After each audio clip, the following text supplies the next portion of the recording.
എന്താ അടിപൊളി. മഴ പെയ്ത് കഴിഞ്ഞിട്ട് ഇങ്ങോട്ട് ചൈനയുടെ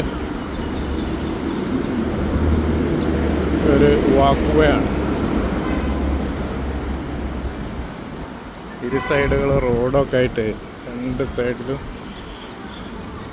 റോഡ്, സെൻറ്ററിൽ ആൾക്കാർക്ക് നടക്കാനും എക്സസൈസ് ചെയ്യാനൊക്കെ ഉള്ള സ്ഥലം സെറ്റ് ചെയ്ത ഒരു വലിയ സിറ്റി ഒന്നും അല്ല കേട്ടോ, ചെറിയൊരു സിറ്റി. ചൈനയിലെ ചെറിയൊരു സിറ്റി. നമ്മളെ ഓപ്പോയും വിവോ ഒക്കെ അല്ലേ, അതിൻ്റെ ജന്മനാടാണ്